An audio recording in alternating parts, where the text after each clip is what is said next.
Hello जी, यहाँ पर हमारे पास एक्सरसाइज 2.15 से रिलेटेड जो हमारे पास थ्योरी है उसके अंदर एग्जांपल्स हैं, क्वेश्चंस हैं, उनके सोल्यूशन हम देखेंगे ताकि हमें तमाम लॉज का इल्म हो और फिर हम 2.15 भी सॉल्व करेंगे। Law of sum of powers का क्या मतलब है कि आपके पास एक क्वांटिटी यहाँ पर है विद सम पावर और एक क्वांटिटी यहाँ पे है विद सम पावर।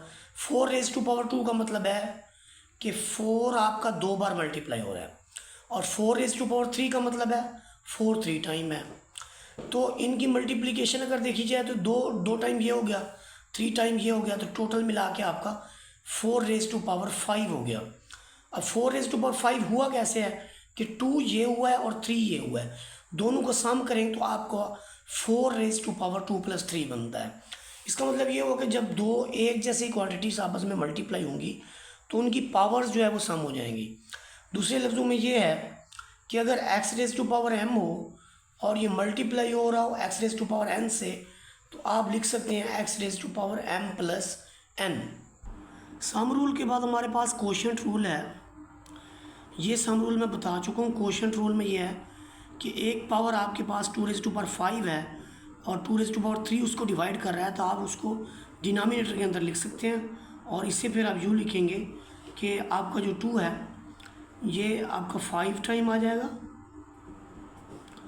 और नीचे 2 जो है वो 3 टाइम आ जाएगा। 3 वाला 3 बार कैंसिल करेगा, बाकी 2 की पावर 2 बच जाएगा, तो ये रिज़ल्ट होगा।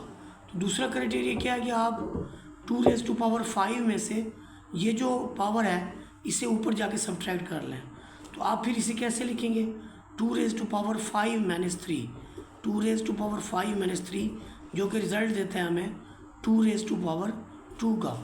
सिमिलरली आप देखें आपके पास है जी 2 raise to power 8 divided by 2 raise to power 3, तो आप इसको लिखेंगे 2 रेज़ टू पावर 8 - 3, तो आपका आएगा 2 रेज़ टू पावर 5। इसके बाद देखिए 9 रेज़ टू पावर 13 है divided by 9 8 raise to power 8, तो इसका भी बड़ा आसान सोल्यूशन है कि 9 raise to power 13 - 8 this is 9 raise to power 5। और इसके बाद ये b वाला भी दिया हुआ है हमें कि b⁻20 आप b⁻20 - 9 कर लें तो आपके पास b⁻11 आ जाता है। इसके बाद देखिए यानी डिवीजन में आप कह सकते हैं कि हमारे पास जो रूल है वो ये है कि x⁻m - x⁻n, अगर इसकी पावरें जो है वो एक जैसी हों तो। यहाँ पर अब देखिए हमारे पास है लॉ ऑफ पावर, यानी एक पावर के ऊपर पावर है। ये असल में देखिए 6 रेज़ टू पावर 4 के ऊपर स्क्वायर है। इसका मतलब 6 रेज़ टू पावर 4 जो है वो 2 टाइम है, ये एक टाइम हो गया, ये दूसरी टाइम हो गया। इनको हम मल्टीप्लाई करेंगे तो पावर इनकी सम हो जाएंगी, यानी ये 4 तो 4 और 4 आपके पास 8 हो जाएगा। दूसरे लफ्ज़ों में अगर आप 6 की पावर 4 है, इस 4 को अगर आप 2 से ज़रब दे दें यानी 4 × 2 कर दें तो आपके पास रिज़ल्ट आ जाएगा 6 रेज़ टू पावर 8। और वैसे इसका भी तो 6 रेज़ टू पावर 8 ही बनता है। तो यानी इस लॉ को हम समराइज़ ऐसे करेंगे कि अगर x की पावर m है, whole raise to power n है, तो आप इसे x की पावर mn लिख सकते हैं।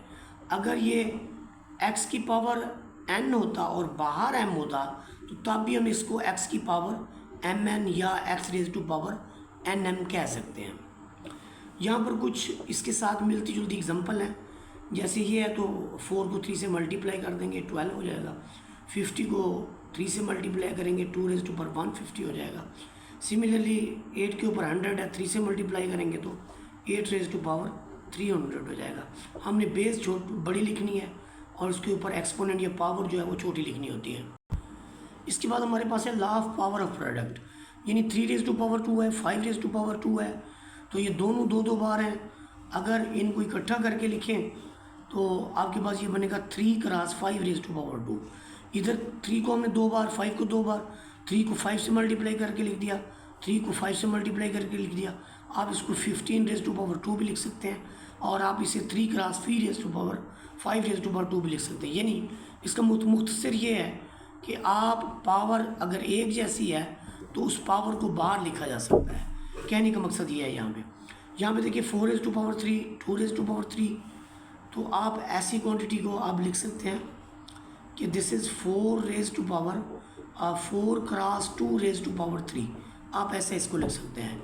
दूसरे नंबर पे हमारे पास नेक्स्ट है 5 क्रॉस 8। आप इसे 5 cross 8 raise to the power 6 लिख सकते हैं। जैसे यहाँ पर देखिए x की पावर m है, y की पावर भी m है, तो दोनों की x y की पावर हमने m लिख दी। अब law of power of question की अगर हम बात करें तो x की पावर m है, फिर y की पावर m है और ये डिवाइड हो रहे हैं। ऐसी सूरत में ये होता है कि x की पावर m है, नीचे y की पावर m है, दोनों को यानी ऊपर भी दे दी नीचे भी। आप इसको x और y करके m दे दें। मतलब कि क्वेश्चन कुछ लेते हैं, जैसे यहाँ पर हमारे पास दूसरा पार्ट है 6 raise to power 5 divided by 7 raise to power 5, तो आप इसको 6/7 करके 5 लिख सकते हैं। यहाँ पर -2 रेज टू पावर 3 है divided by t raise to power 3 है, तो आप इसको -2/t रेज टू पावर 3 लिख सकते हैं। और इससे आप कैसे लिख सकते हैं, ये भी 6 है, इसकी पावर भी 6 है, तो आप इसे करके लिख सकते हैं कि 5/3 रेज टू द पावर 6। इसमें देखिए हमारे पास है law of zero power. Law of zero power का मतलब ये है कि जो क्वांटिटी आपके पास ऊपर है वही क्वांटिटी आपके पास नीचे है। ऐसी सूरत में ये सारे एक दूसरे से कैंसिल हो जाते हैं और रिज़ल्ट 1 आता है। 1 कैसे आता है आप खुद देखें कि अगर ऊपर भी आपके पास यहाँ रिप्लेस कर दिया जाए कि ये m और n को अगर हम बराबर रख दें, m = n, तो आपका ऊपर भी बनेगा x की पावर m और डिवाइडेड बाई x की पावर m, तो आप लिखेंगे ऊपर भी x की पावर m नीचे भी x की पावर m, एक दूसरे से कैंसिल कर दें तो आपके पास 1 आ जाता है। या आप इसको यूँ भी लिख सकते हैं x की पावर m - m और ये हो जाएगा x की पावर 0 और something raise to power 0 = 1। Similarly आप इसको भी कह सकते हैं b raise to power 0 is also 1, this also raise to some power 0, this is also 1, this value also raise to power 0, this is also 1। तो याद रखें every value that has power 0 = 1, कि ऐसी तमाम वैल्यूज़ जिनकी पावर 0 होगी 1 के equal होगा। यहाँ पर हमारे पास है लॉ ऑफ ज़ीरो पावर। इसके अंदर देखें कि किसी भी क्वांटिटी के अंदर हमने क्या करना है कि x की पावर 3 है और x की पावर 7 है, तो हम इसको क्या लिखेंगे, हम इसे लिखेंगे कि x रेज टू पावर 3 - 7 और ये होता है x रेज टू पावर -4 और ये बन जाता है 1/x रेज टू पावर 4, यानी इसे हम ऐसे लिख सकते हैं। दूसरे नंबर पे जो हमारे पास टॉपिक है वो है कि लॉ ऑफ फ्रैक्शनल एक्सपोनेंट, कि अगर x raise to power 1/n है तो आप इसकी nth रूट के तहत लिख सकते हैं।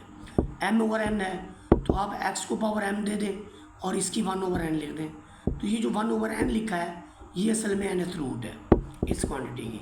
तो आप इसी क्वांटिटी में अगर m को बाहर लेना चाहते हैं तो रूट पहले लिख लेंगे, m बाहर आ जाएगा आपका। यहाँ पर हमारे पास है application of law of exponent. यहाँ पर हम उनके क्वेश्चंस जो हैं वो सॉल्व करेंगे। वो कहते हैं simplify and right the answer of the exponent in exponent form. देखिए सिंप्लीफाई, ये सारे आपके पास 2 हैं, तो आप इन सब को यानी ये 2 रेज टू पावर 7 है, ये आपके पास क्रॉस कर लें 2 रेज टू पावर 5 है और डिवाइडेड बाई आपके पास है 2 रेज टू पावर 3। तो आप इसे कैसे लिखेंगे, आप इसे लिखेंगे 2 रेज टू पावर 7, इसको आप प्लस में कर दें और ये 3 जाके माइनस में कर दें, तो ये हो जाएगा जी 2 रेज टू पावर 12 -3, तो this is 2 raise to power 9 और ये आपके पास जी रिज़ल्ट आ जाएगा 2 raise to power 9 as an answer. Second example के अंदर देखें आपके पास 2 वैल्यूज़ 3 में है, एक वैल्यू 5 में है और आपने फिर इसको सिंप्लीफाई करना। ये जो 2 वैल्यूज़ हैं ये आपके पास 2 रेज टू पावर 3 + 2 हैं।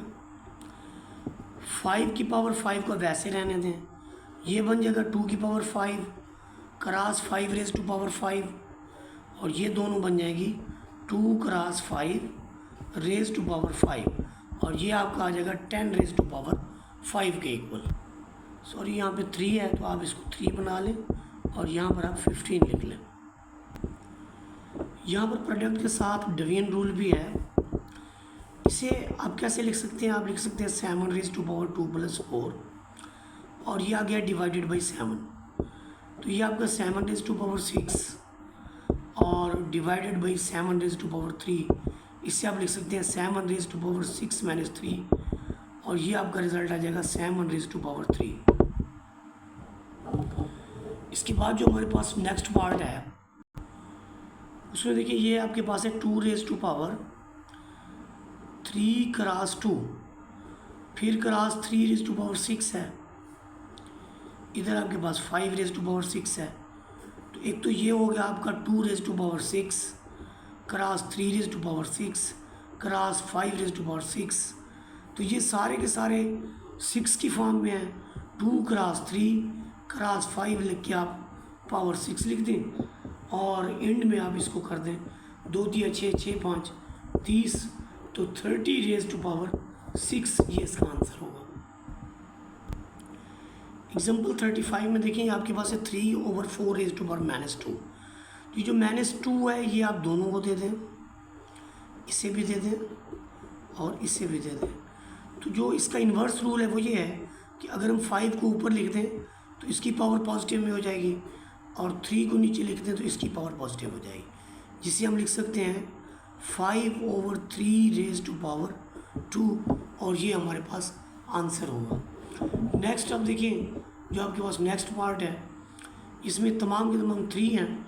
तो पहले तो ये 3 raised to power 7 + 3 हो जाएगा, divided by 3 raised to power 10 है, जिसे आप लिखेंगे 3 raised to power 10/3 raised to power 10। दोनों जब सेम वैल्यूज़ हों तो आप इसको लिख सकते हैं 3 raised to power 10 - 10 and this is 3 raised to power 0 and something raised to power 0 = 1।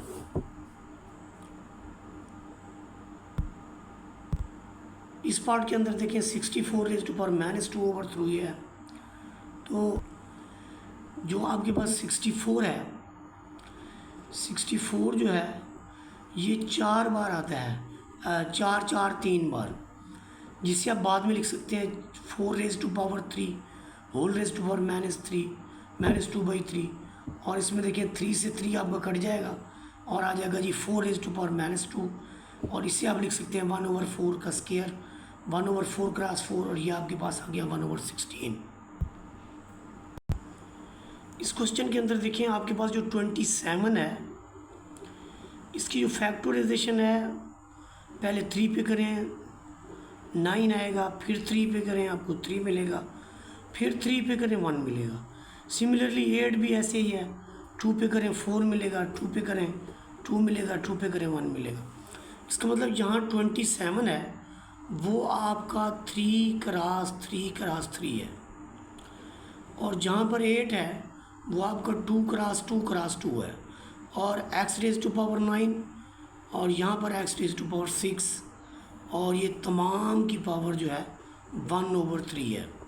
अब 3 raised to power 3 हो गया, x raised to power 9 हो गया, 2 raised to power 3 हो गया, x raised to power 6 हो गया, होल raised to power 1/3। इसे आप ऐसे लिख सकते हैं कि 3 की पावर 3 क्रॉस 1/3, x की पावर जो है पहले तो आप देखें इसको भी आप लिख लें कि 9 क्रॉस 1/3, यहाँ पर 2 को अलग 3 1/3 और x की पावर 6 क्रॉस 1/3।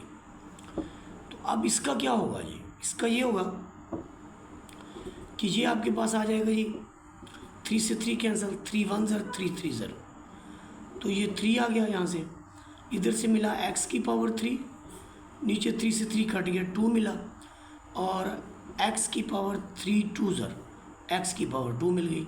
तो ये आपका हो गया जी 3/2, ऊपर x की पावर 3 है नीचे 2 है, तो ये आ गया जी 3/2 एक बार x। तो ये हमारा ओवरऑल रिजल्ट होगा इस क्वेश्चन का। इस क्वेश्चन के अंदर देखें 2 आपके पास 5 टाइम है, 3 7 टाइम है, 4 3 टाइम है। इस 8 को अभी हमने किया है, 8 जो है वो आपका 2 पे करें 4, 2 पे करें 2, 2 पे करें 1, 9 आपका है 3 क्रॉस 3, 6 जो है आपका ये है 2 क्रॉस 3। ये देखिए ये हमने 2 जो है वो 3 बार लिखा, 9 को क्या लिखना है, 9 आपका 3 का स्क्वायर है उसके ऊपर स्क्वायर, 6 आपका है 2 क्रॉस 3 का स्क्वायर। अब हम क्या करेंगे इसमें, ये आपके पास 2 की पावर 5, 3 की पावर 7, ये 2 से ज़रब कर दें 2 की पावर 6 आ जाएगा, 2 तिया 6। डिवीजन में देखिए 2 तिया 2 की पावर 6, और इसमें देखिए 3 की पावर 4, और फिर 2 को अलग पावर 2 दे दें, 3 को अलग पावर 2 दे दें। आप यहाँ पर कैंसलेशन भी कर सकते हैं एक जैसी वैल्यूज़ का। बाकी आपके पास क्या रह जाएगा, देखें जी 2 रेज़ टू पावर 5 है, इसमें से 2 रेज़ टू पावर 2 निकाल लें। फिर जी ये 3 रेज़ टू पावर 7 है, और इसमें से आप निकाल लें, एक तो 4 निकालेंगे, दूसरा आप 2 निकालेंगे, तो ये ओवरऑल क्या आ जाएगा, 5 raise to power 2 raise to power 3, 5 में से 2 रेज़ टू पावर 3, और 3 रेज़ टू पावर 7 में से 4 जाए फिर 2 जाए तो 1 बचेगा। अब 2 रेज़ टू पावर 3 जो है वो आपका 8 के इक्वल होता है, और 3 की पावर 1 आपका 3 के, 8 को दें आप 3 से ज़रा तो आपका 24 आ जाता है। यूँ पर ही एक्सरसाइज जो है ये आपकी थ्योरी ख़त्म हुई। वीडियो अच्छी लगी हो तो लाइक शेयर सब्सक्राइब कर दें। जज़ाकल्लाह खैर।